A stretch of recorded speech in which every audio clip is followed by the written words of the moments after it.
out every Jewish resident. For 50 years, the world has faced the problem of hundreds of thousands of so-called Palestinian refugees from the 1948 War of Independence.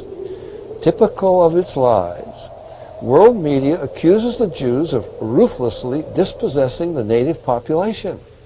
In fact, the Arab High Command urgently warned Arabs by radio to get out of Palestine while they slaughtered the Jews. About 350,000 fled. Many did not. Those who remained are Israeli citizens and today comprise about 16% of Israel's voters.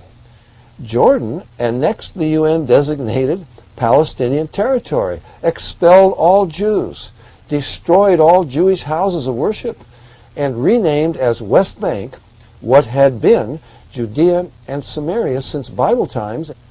In spite of billions of dollars in oil revenues and a land mass 700 times greater than Israel, Arab nations have refused to absorb any 1948 refugees into normal life. Now numbering in the millions due to a high birth rate and occupying shameful refugee camps in Gaza, Jordan, Lebanon, Syria, and the West Bank, these unfortunate pawns are deliberately kept on display.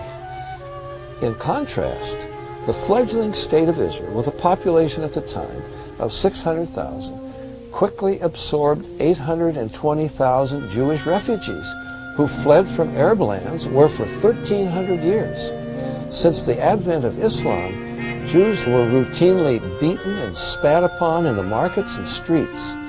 Hundreds would be brutalized and killed in random bursts of violence by Muslim mobs, and their property confiscated.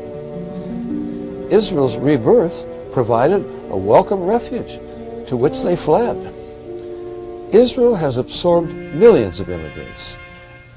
More than 1 million Palestinians in refugee camps came under Israeli control in the 1967 Six-Day War. Israel offers them state land, electricity, sanitation, streets, and schools, and has built 9 residential projects housing 10,000 families. Arab nations, incredibly, oppose Israel's help for the refugees. Even more incredible, the United Nations annually adopts the following amazing resolutions.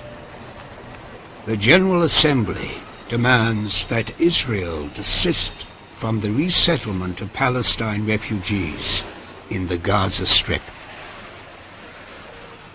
The General Assembly called once again upon Israel to refrain from any action that leads to the resettlement of Palestine refugees in the West Bank.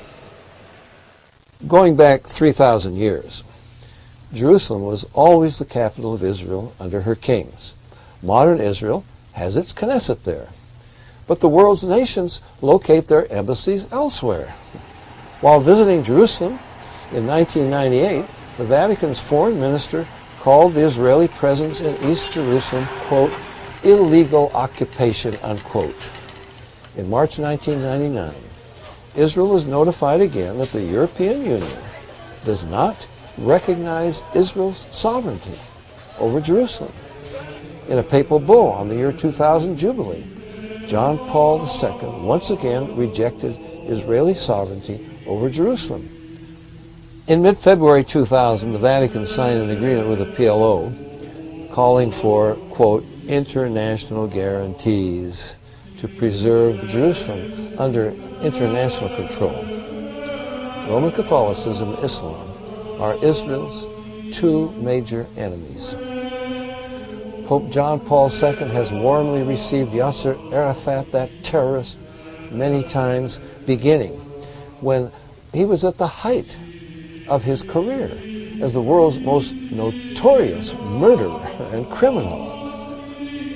Pope John Paul II has piously condemned anti-Semitism, as he should, but he has apologized only for what, quote, the sons and daughters of the church, unquote, have done.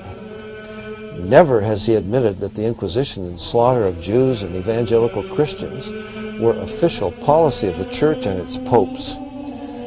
Rome insists to this day that Catholics, not Jews, are God's chosen people. A 1928 Vatican decree, for example, referred to Jews as, quote, the people formerly chosen by God, unquote. The Second Vatican Council in 1965 affirmed that, quote, the church is the new people of God, unquote. Catholic Rome calls itself the Holy City, the City of God, the Eternal City, titles God gave Jerusalem. Instead of rebuking Arafat for his passion to annihilate Israel and for his anti-Christian Islamic beliefs, the Pope accepted Arafat's invitation to join him in Bethlehem to celebrate, quote, our Jesus Christ, unquote. Our Jesus Christ? Arafat says Jesus was a Palestinian freedom fighter against Israel, and the Pope smiles and blesses him.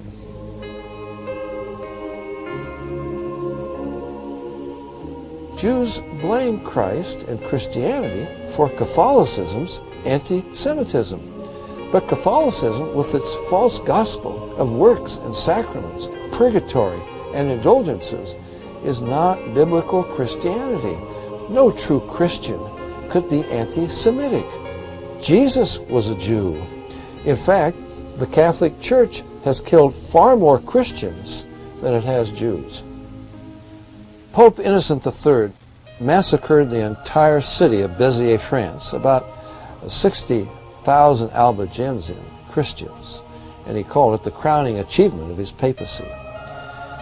It took the Pope's armies a century to exterminate the Albigenses.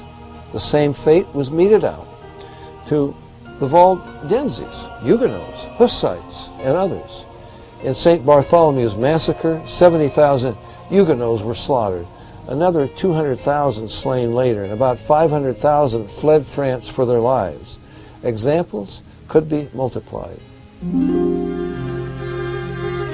Hitler could not have murdered 6 million Jews without the centuries of church-sponsored anti-Semitism preparing the way. On April 26, 1933, the Fuhrer reminded Vatican representatives Bishop Berning and Monsignor Steinmann that for 1,500 years their church had regarded Jews as parasites to be killed, and that he intended, quote, a final solution to the Jewish problem, unquote. Before he became Pope Pius XII, Cardinal Eugenio Pacelli, when he was papal nuncio to Germany, had given Vatican money to Hitler to help start the Nazi Party. Upon becoming Pope, Pacelli sent a condescending message to the Fuhrer. To the illustrious Herr Adolf Hitler, Führer and Chancellor of the German Reich, we recall with great pleasure that many years we spent in Germany as apostolic nuncio, when we did all in our power to establish harmonious relations between church and state. Now, how much more ardently do we pray to reach that goal? This was 1939, and Hitler's abuse of and intention for the Jews had been fully exposed to the world.